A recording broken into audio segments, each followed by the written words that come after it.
கிறிஸ்துவுக்குள் பிரியமானவர்களே, கர்த்தரும் இரட்சகருமாய் இயேசு கிறிஸ்துவின் ஈடியேற்ற நாமத்தினாலே உங்கள் யாவருக்கும் என் அன்பின் வாழ்த்துக்களை தெரிவித்துள்ளேன். தேவன் அருளிய அப்பம் பெயர் மினிஸ்ட்ரி சேனல் மூலியமாக உங்களோடு சந்திப்பதில் மிகுந்த மகிழ்ச்சி அடைகிறேன். தினம்தோறும் இரவு நேரத்திலே பரிசுத்த வேதாந்தத்திலிருந்து நாம் ஒரு பகுதியை தியானித்து நம்முடைய குடும்ப பாதுகாப்பிற்காக நாம் ஜெபித்து வருகிறோம். பிலிப்பியர் 3:3 ஏனெனில் மாம்சத்தின் மேல் நம்பிக்கையாயிராமல் ஆவியினாலே தேவனுக்கு ஆராதனை செய்து கிறிஸ்து இயேசுவுக்குள் மேன்மை பாராட்டுகிற நாமே விருத்த சேதனம் உள்ளவர்கள். ஹல்லேலூயா. ஒரு 3 வசனம் இருக்கு. அந்த 3 வசனத்தை நம்ம தியானிக்கும் போது நம்முடைய ஆவிக்குரிய வாழ்க்கை வளர்ச்சி இருக்கும். யோவான் சுவிசேஷம் 4:24 தேவன் ஆவியா இருக்கிறார், அவரை தொழுது கொள்கிறவர்கள் ஆவியோடும் உண்மையோடும் அவரை தொழுது கொள்ள வேண்டும். மத்தேயு சுவிசேஷம் 26:41 நீங்கள் சோதனைக்குட்படாதபடிக்கு விழித்திருந்து ஜெபம் பண்ணுங்கள், ஆவி உற்சாகம் உள்ளதுதான், மாம்சமோ பலவீனம் உள்ளது என்றார். ஹல்லேலூயா. மாம்சமோ பலவீனம் உள்ளது என்றார். ஒரு குடும்பத்திலே தேவனை ஆராதிக்க வேண்டும் என்றால் முதல்ல தீமையை விட்டு விலகி இருக்கணும். ஒரு மனுஷனோட வாழ்க்கையில 24 மணி நேரம் தீமையான காரியங்கள் இருக்குமானால் அவனோட வாழ்க்கையில எதை எடுத்தாலும் உண்மை இருக்காது. இன்னைக்கு நிறைய குடும்பத்துல ஏன் தேவனையே ஆவியோடு உண்மையோடும் ஆராதிக்க முடியல அப்படின்னு சொல்லி கொஞ்சம் ஆழமா போய் பார்த்தா, நம்ம கண்ணு கெட்டதா இருந்தால் முழு சரீரம் கெட்டதா இருக்கு. கையில ஒரு 6 மணி நேரம் 8 மணி நேரம் செல்போன்ல தேவையில்லாத காரியங்களை பார்க்கும்போது கண்ணுல இருள் வருது, சரீரம் முழுதும் இருளாகுது. முழு சரீரமும் இருளானதுக்கு அப்புறம் அவனோட வாழ்க்கையிலே இருளான சில பகுதிகள் தான் இருக்குமே தவிர சரீரம் பரிசுத்தமா இருக்காது.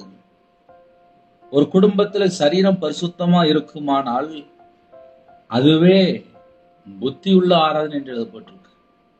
அப்ப தேவனுக்கு பிரியமான ஜீவ பலியாக ஒப்பு கொடுக்க வேண்டும் என்றால் முதல்ல நம்ம வாழக்கூடிய வாழ்க்கை மாம்சத்தின் மேல் நம்பிக்கை வைத்திருக்கிறோமா, இல்ல மாம்சமான காரியத்துக்கு பின்பற்றுகிறோமா, இல்ல ஆவியோடு உண்மையோடு தான் நம்ம தேவனை தொழுது கொள்கிறோமா? ஆவியோடு உண்மையோடு தேவனை தொழுது கொள்ளணும் அப்படின்னா ஆவி உற்சாகம் உள்ளது என்று எழுதப்பட்டிருக்கு. மாம்சமோ பலவீனம் உள்ளது. நல்ல மாம்சத்துக்கு நல்ல சாப்பாடு போட்டுக்கிட்டே இருக்கும்போது மாம்சத்துக்குள்ள காரியம் தான் செய்ய ஓடிக்கிட்டே இருக்கும். ஆனால் மாம்சத்தை ஒடுக்கி ஆவியிலே உற்சாகத்தோடு இருக்கும்போது அவங்களோட வாழ்க்கையில எதை செய்தாலும் அதுல ஒரு ஆசீர்வாதம் இருக்கும். ஏன்னா அவங்க தேவனோடு தொடர்புல இருப்பாங்க. இன்னைக்கு நிறைய குடும்பத்துல ஏன் தேவனோடு தொடர்பு கொள்ள முடியல அப்படின்னா மாம்சத்தை ஒடுக்கவில்லை. ஆவிக்குரிய வாழ்க்கையில ஆசீர்வாதத்தை பெற்றுக்கொள்ளணுமா, ஆவியினாலே தேவனுக்கு ஆராதனை செய்கிறோமா என்பதை நாம் சற்று ஆராய்ந்து பார்க்க வேண்டும். மாம்சத்தின் மேல் நம்பிக்கையா இராமல் பெங்களூர் 1 லட்சம் ரூபா 2 லட்சம் ரூபா கிடக்கு அப்படின்னா நம்பிக்கை ஃபுல்லா பெங்களூர்ல பணத்து மேல போயிடும். சில வீட்டுல என்ன பண்ணுவாங்க அப்படின்னா வீட்டுக்காரர் ஒரு கவர்மெண்ட் ஜாப்பா இருக்கும், ஒரு பெரிய போஸ்ட்ல இருப்பாங்க, பிள்ளைகள் வெளிநாட்டுல இருக்கும், மாசம் மாசம் டான் டான் டான் அக்கௌண்ட்ல பணம் வந்துட்டு இருக்கும். அவங்களுக்கு எந்த ஒரு கவலையும் இருக்காது. வீட்டுல பார்த்தா மற்ற பிரச்சனைகள் இருக்கும், பிள்ளைகள் பார்த்தா கரெக்டா இல்லாம இருக்கும், கணவர் பார்த்தா வேற பிரச்சனை இருப்பாங்க. ஆனா அவங்களுடைய நம்பிக்கை மாம்சத்தின் மேல இருக்கும். அப்படின்னா என்ன அர்த்தம் அப்படின்னா அவங்களுடைய தேவைகள் எல்லாமே வீட்டுல அக்கௌண்ட்ல பணத்துல வந்துட்டு இருக்கும். 31 நாள் வேலை வைப்பாங்க, நல்ல வேலை வைப்பாங்க, நல்ல பிசினஸ் பண்ணுவாங்க, கம்பெனி வச்சிருப்பாங்க. 7 நாளுமே வேலை பார்க்கறவங்க இருக்காங்க, 31 நாளும் காலையில இருந்து ராத்திரி வரையும் வேலை பார்க்கறவங்க இருக்காங்க. அவங்களுடைய நம்பிக்கை ஃபுல்லா எதுல இருக்கும் அப்படின்னா உழைப்புல இருக்கும். நல்ல கையில நிறைய சம்பளம் இருக்கும், உழைச்சி சாப்பிட்டுட்டு இருப்பாங்க. தேவனை ஆவியோடும் உண்மையோடும் ஆராதிக்கிறோம் அப்படின்னா நம்முடைய நம்பிக்கை மாம்சத்தின் மேலே இருக்கக்கூடாது. இதை என்னுடைய வாழ்க்கையில நான் அனுபவிச்சிருக்கேன், அதனால நான் சொல்ல முடியும். ஏன்னா வியாபாரத்துல இருக்கும்போது சர்ச்சில இருந்து வருவாங்க, இந்த மாதிரி சர்ச்சில் இப்படி ஒரு ப்ரோக்ராம் இருக்கு, அதுக்கு ஏதாவது பணம் கொடுக்கணும்னா கொடுக்கலாம், உங்களால முடிஞ்சு கொடுக்கணும் அப்படின்னு அவங்க என்ன கேட்கறாங்களோ பணம் கொடுத்துருவேன். அப்படி இல்லைன்னா அதுக்குள்ள கருத்தையே செஞ்சிடும். ஆனால் ஞாயிற்றுக்கிழமை சர்ச்சில் போய் உட்காந்துருக்கும் போது பார்த்தா மெசேஜ் ஆரம்பிச்சோன்னா உட்காந்து தூங்கிட்டு இருப்பேன். மெசேஜ் முடிச்சோடனே முடிச்சிடுவேன். ஏன்னா அவ்வளோ டயர்டா இருக்கும். 7 நாள் வேலை, சர்ச்சில் போய் இருக்கும்போது தான் டயர்டா இருக்கும். மாம்சத்தின் மேல் நம்பிக்கை அப்படின்னா வியாபாரம் பார்க்கும், சம்பாதிக்கிறோம், நல்லா இருக்கிறோம், ஞாயிற்றுக்கிழமை கொஞ்ச நேரம் சர்ச்சில் போய் உட்காந்துருக்கோம், அவ்வளவுதான் யோசனை தவிர ஆவியினாலே ஆராதனை அப்படின்னா நம்ம ஆவியானவருக்கு எந்த அளவுக்கு முக்கியத்துவம் கொடுக்கிறோம். இன்னைக்கு நிறைய குடும்பத்துல உண்மையே இல்லை, நிறைய குடும்பத்துல பொய் தான் இருக்கு, நிறைய குடும்பத்துல தீமை தான் இருக்கு. கையில இருக்க செல்போன் பல மணி நேரம் அதையே பார்த்துட்டு இருக்கும்போது வேதம் தெளிவா எழுதப்பட்டிருக்கு. மத்தேயு சுவிசேஷம் 6ஆம் அதிகாரத்தில் எழுதப்பட்டிருக்கு, கண்ணானது சரீரத்தின் விளக்காய் இருக்கிறது. உன் கண் தெளிவாய் இருந்தால் உன் சரீரம் முழுவதும் வெளிச்சமாய் இருக்கும். உன் கண் தெளிவாய் இருந்தால் உன் சரீரம் முழுவதும் வெளிச்சமாய் இருக்கு. ஆவிக்குரிய வாழ்க்கையிலே ஒரு குடும்பத்துல வளரணும் அப்படின்னா சரீரம் பரிசுத்தமா இருக்கா, கண்ணானும் சரீரத்தின் விளக்காய் இருக்கிறது, கண்ணானும் சரீரத்தின் விளக்காய் இருக்கிறது. இன்னைக்கு நிறைய குடும்பத்துல ஏன் ஆவியில ஆராதிக்க முடியல அப்படின்னு சொல்லி கேட்டா செல்போனை பார்த்துக்கிட்டே இருப்பாங்க, செல்போனை பார்த்துக்கிட்டே இருப்பாங்க. ஆவியோட உண்மையோட ஆராதிக்கணும் அப்படின்னா கையில இப்போ பார்த்தா செல்போன் தான் இருக்கு. சர்ச்சுக்குள்ளதான் இருக்கிறாங்க, அங்கேயும் கையில செல்போன் வச்சுதான் பார்த்துட்டு இருக்கிறாங்க. அப்படின்னா என்ன ஆகும் அப்படின்னா, சர்ச்சுக்குள்ள இருக்கும்போது பாட்டு நம்பர் சொல்லுவாங்க, அந்த பாட்டு நம்பரை உடனே செல்போன்ல அடிப்பாங்க, நெட் ஆன்ல இருக்கும், யாராவது ஃபோன் பண்ணுவாங்க, இல்லை யாராவது வாட்ஸ்அப்ல தான் அனுப்புவாங்க, யாராவது ஒரு மெசேஜ் வரும், உடனே அதையும் பார்த்துக்கிடுவாங்க. சர்ச்சுக்குள்ள தான் இருப்பாங்க. அவங்க ஆவியோடு ஆராதிக்கணும் அப்படின்னா நம்ம இருதயம் தேவனோடு தொடர்புல இருக்கணும். நம்ம சரீரம் தேவையில்லாமல் காரியத்திலே இருக்கக்கூடாது. சர்ச்சுக்குள்ள இருக்கும்போது கூட அந்த கண்ணானது எதை பார்த்துட்டு இருக்கு?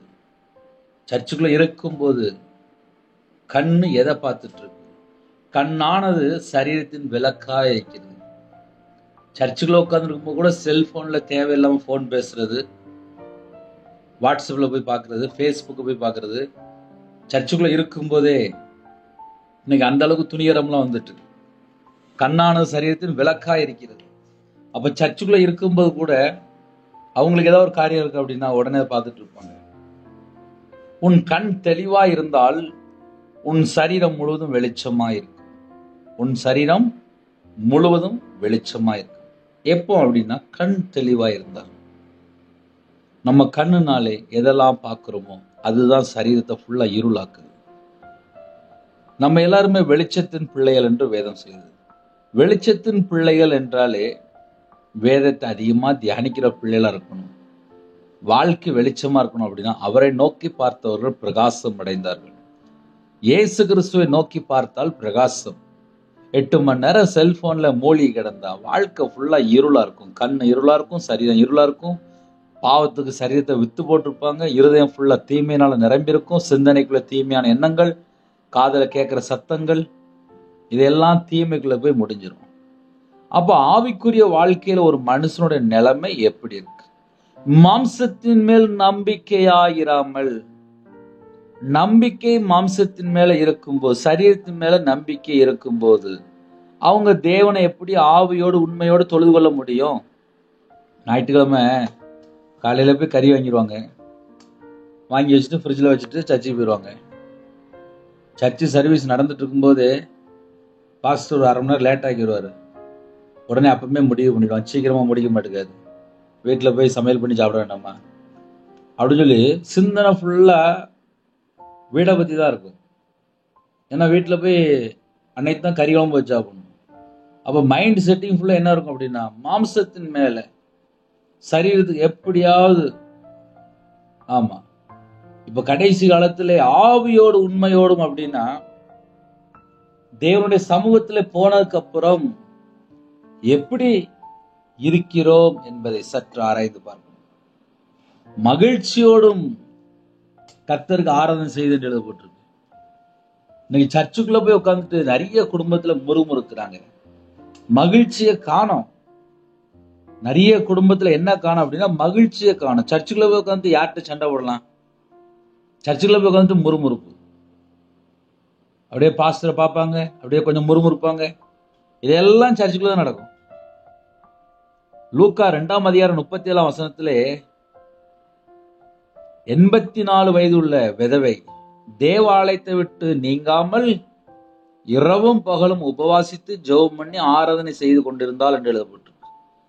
84 வயது உள்ள ஒரு விதவை தேவாலயத்தை விட்டு நீங்காமல் இரவும் பகலும் உபவாசித்து ஜெபம் பண்ணி ஆராதனை செய்து கொண்டிருந்தாள்.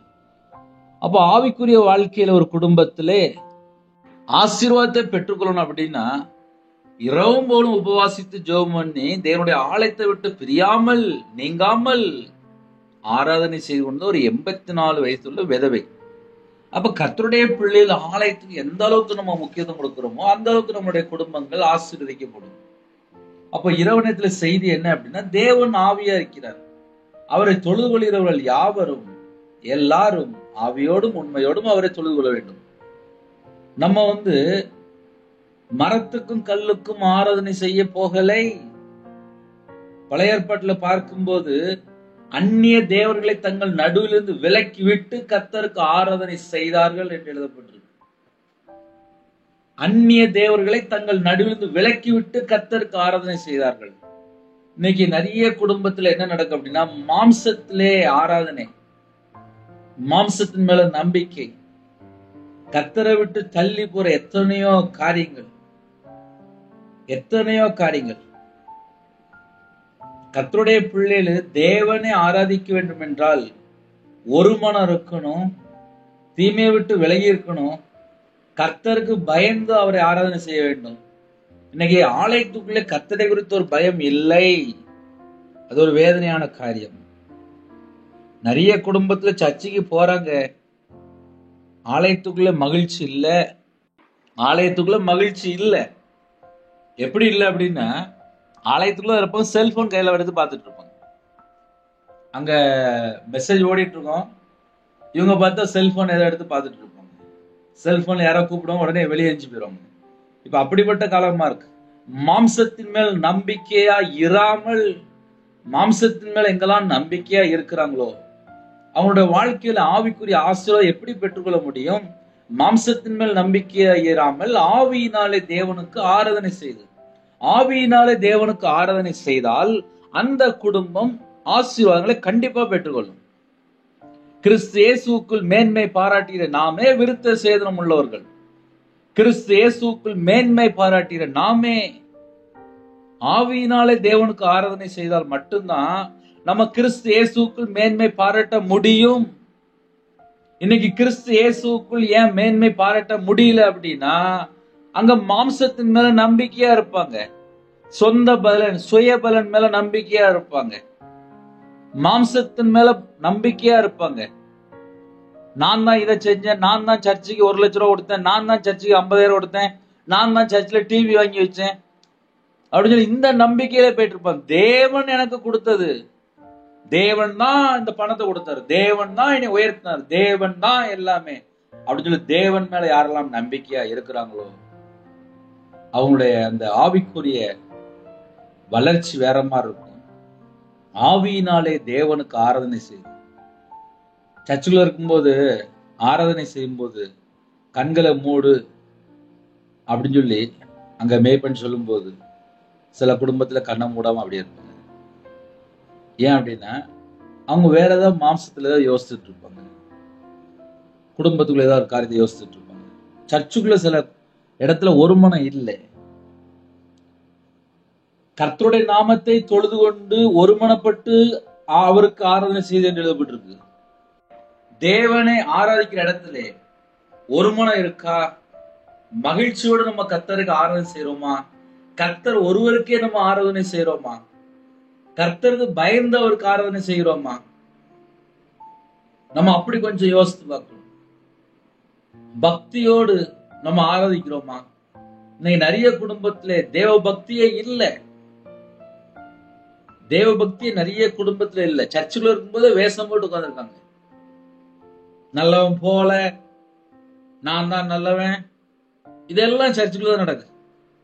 அப்ப கர்த்தருடைய பிள்ளைகள் எங்கெல்லாம் தேவனை ஆராதிக்கிறோமோ ஆவியினாலே தேவனுக்கு ஆராதனை செய்து ஆவியோடும் உண்மையோடும் அவரை தொழுது கொள்ள வேண்டும். ஆவியோடு உண்மையோடும். இன்னைக்கு நிறைய குடும்பத்துல ஆவியும் இல்ல, உண்மையும் இல்லை. இதான் நிறைய குடும்பத்துல இருக்கிற பிரச்சனைகள். வாயை திறந்தாலும் ஒன்லி போய் இஷ்டம் போல ஒரு வாழ்க்கை. ஏன்னா மாம்சத்தின் மேல நம்பிக்கை. நாளை காலைல வியாபாரத்துக்கு போனா பணம் வந்துடும், வேலைக்கு போனா சம்பளம் வந்துடும், கம்பெனிக்கு போனா அங்க சம்பளம் வந்துடும். அப்ப நம்பிக்கை ஃபுல்லா மனுஷன் மேல, வேலை செய்ற அங்க இடத்து மேல, வியாபாரத்து மேல. பணம் வீட்டுல செழிப்பா வருது, நம்பிக்கை யார் மேல இருக்கு? தேவன் தான் எனக்கு தந்தாரு, தேவன் தான் என் குடும்பத்தை போஷிக்கிறாரு, இந்த கொரோனாக்கு அப்புறம் கூட உயிர் பிச்சை போட்டிருக்காரு, கர்த்தர் தான் என் குடும்பத்தை ஆசீர்வதிக்கிறாரு, எனக்கு எல்லாமே அவர் தான், என் குடும்பத்தை நடத்துற இயேசு கிறிஸ்து தான் அப்படின்னு சொல்றவங்க மட்டும்தான் கிறிஸ்து இயேசுக்குள் மேன்மை பாராட்டுகிற நாமே விருத்த சேதனம் உள்ளவர்கள். ஒரு குடும்பத்துல விருத்த சேதனம் உள்ளவர்களை எப்படிப்பா கண்டுபிடிக்கலாம் அப்படின்னா, கிறிஸ்து இயேசுக்குள் மேன்மை பாராட்டுகிற நாமே. ஆவி உற்சாகமா தான் இருக்கு, ஆனா மாம்சமோ பலவீனமா இருக்கு. மாம்சத்துல எந்தெந்த காரியத்துல நம்ம செய்யறோமோ அதெல்லாம் முடிவு பார்த்தா ஒரு பரிபூர்ணம் இருக்காது. ஆனா ஆவியில நம்ம உற்சாகத்தோடு எதெல்லாம் செய்யறோமோ அதெல்லாம் தேவன் நம்ம கூட இருந்து ஆசீர்வதிப்பார். ஆவியோடும் தேவனை நம்ம உண்மையா தொழுது கொள்ளும் போது நம்ம குடும்பத்தை தேவன் ஆசீர்வதிப்பார். இரவு நேரத்துக்காக ஜெபிப்போம். கேளுங்க, ஆவியிலே தேவனை ஆராதனை செய்யணும்பார், மாம்சத்தின் மேல நம்பிக்கை வைக்க கூடாது அப்படின்னு சொல்லி கேளுங்க. தேவன் ஒரு கிருபை தருவார். ஆவியிலே தேவனை தொழுது கொள்ள தேவன் குடும்பத்தை ஆசீர்வதிப்பார். ஆவியோடு உண்மையோடும் தேவனை தொழுது கொள்கிற காலம் வந்திருக்கிறது, அது இப்பொழுதே. ஹல்லேலூயா. கண்களை மூடி நாம் ஜெபம் செய்வோம். அன்பின் கர்த்தாவே, நன்றியோடு துதிக்கிற சொல்கிறோம்ப்பா. இந்த இரவு நேரத்திலே கொடுக்கப்பட்ட சத்தியத்துக்காக ஸ்தோத்திரம். உங்களுடைய பாதங்களை படிக்கிறோம். இந்த நாள் முழுவதும் பாதுகாத்த கிருபைக்காக நன்றி. இரவு நேரத்தில் இன்பமான தூக்கம் தாங்க. நாளைக்குள்ள எல்லா காரியத்தையும் கர்த்தர் பொறுப்படுத்துவாங்க. இந்த இரவு நேரத்துல எல்லா குடும்பத்திலும் தேவ சமாதானம் நிரப்புங்க.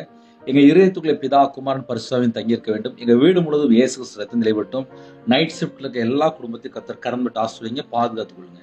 நைட் ஷிப்ட்ல எங்கெல்லாம் வேலை பார்க்குறாங்களோ எல்லா நாட்டோட ஜனங்களும் கர்த்தர் வேலை அடைத்து மூடி மறைத்து பாதுகாத்துக்கொள்ளுங்க. சரீரத்துல பலவீனத்தோடு ஹாஸ்பிட்டல் எந்த குடும்பத்துல இருக்காங்களோ உங்களுடைய தலைமுள்ள கரத்தினால தொட்டு சுகமாக்கித்தாங்க, தீர்காயுஸ்தாங்க, பரிபூர்ணமா சுகமாக்கித்தாங்க. எந்தெந்த நாட்டுக்குள்ள ஜெபிக்கணும் எல்லா குடும்பத்துக்கும் பூரண சுகத்தை கட்டுடுங்க. டிரைவிங் லைன்ல இருக்காங்க, கர்த்தர் வேலை அடைங்க. உங்க பிள்ளைகளுக்கு சகலவிதமான பாதுகாப்பு தாங்க. யாரெல்லாம் நைட் நேரத்தில் ஜெபிக்கிறாங்களோ அவங்களுடைய மன விருப்பத்தை கர்த்தர் நிறைவேற்றித்தாங்க. கடன் பிரச்சனைக்கு எல்லாவற்றுக்கும் ஒரு முடிவு கொண்டு வாங்க. குடும்பத்துக்குள்ள எல்லாரும் கர்த்தராகிய இயேசு கிறிஸ்து ராஜாவை ஆவியோடு உண்மையோடு தொழுது கொள்ள வேண்டும். மனம் திரும்பி பாவ மன்னிப்பை பெற்றுக்கொண்டு ஞானஸ்தானம் எடுத்து தேவனுக்கு பிரியமானபடி வாழ்ந்து நித்திய ஜீவன் வரணும். கிருபை தாங்கப்பா. இரவு நேரத்தில் ஜெபிக்கிற எல்லா குடும்பத்தையும் கர்த்தர் ஆசீர்வதிங்க. எந்த குடும்பத்தில் தங்களை தாழ்த்துறாங்களோ அவங்களோட அப்பத்தின் தண்ணீர் ஆசீர்வதிங்க, கையின் கீழ் ஆசீர்வதிங்க. இந்த நாள் முழுவதும் பாதுகாத்த கிருபைக்காக நன்றி. கற்பனையா ஜெபிக்கிறாங்க. கர்த்தர் மனமருங்க. மாசமா குடும்பத்தை ஆசீர்வதிங்க. டெலிவரி போற குடும்பத்தை கர்த்தர் கூட நார்மல் டெலிவரி ஆக்கித்தாங்க. பிள்ளைகளோட வாழ்க்கையில வயசு அதிகமாயிட்டு போது ஏற்ற துணையை தாங்க. குறைகள் குற்றங்களை மன்னித்து பரிசுத்தப்படுத்தி ஆசீர்வதிங்க. சில குடும்பத்திலே இரவு நேரத்திலே நிறைய பிரச்சனைக்காக போராடிட்டு இருக்குங்க. உங்களுடைய கண்ணீரை துடைத்து சமாதானத்தை கட்டுடுங்க. நாளைக்குள்ள எல்லா காரியத்தையும் பொருட்படுத்துங்க. வேலைக்காக ஜெபிக்கிறோம். கர்த்தர் மனமருங்க. தேவன் அருளி அப்ப மினிஸ்டர் மூலமா இணைந்திருக்கிற எல்லா குடும்பமும் இயேசு கிறிஸ்து நாமத்தினால் ஆசீர்வதிக்கப்படும். அப்பிரயோஜனமான ஊழியக்காரன்பா கர்த்தருடைய கரத்துல அப்படிங்கிறோம். துதிகான மகிமையெல்லாம் ஒருவருக்கே செலுத்துகிறோம். இயேசு கிறிஸ்து பிதாவே, ஆமென். தேவனுக்கே மகிமையுண்டாவதாக. கர்த்தர் தாமே உங்களை உங்கள் குடும்பத்தின் சகல காரியத்திலும் சம்பூர்ணமா திருப்தியா கர்த்தர் கொடுத்து பரிபூர்ணமா ஆசீர்வதிப்பாராக. ஆமென். கர்த்தராகிய இயேசுவின் கிருபையும் பிதாவாகிய அன்பும் பரிசுத்தருடைய ஐக்கியமும் இப்பொழுதும் எப்பொழுதும் சதா காலங்களிலும் நம்ம கொடுப்பதாக. ஆமென். கிறிஸ்துவில் பிரியமானவர்களே, தொடர்ந்து இணைந்திருங்கள். தேவனார்களே அப்ப மினிஸ்டருக்காக தினமும் ஒரு நிமிடமா ஜெபிங்கள். கர்த்தர் உங்களோட பேசுவார். அது மாத்திரமல்ல, ஜெபிக்கணும் விரும்பினால் இந்த நம்பர்ல கூப்பிடலாம். God bless you.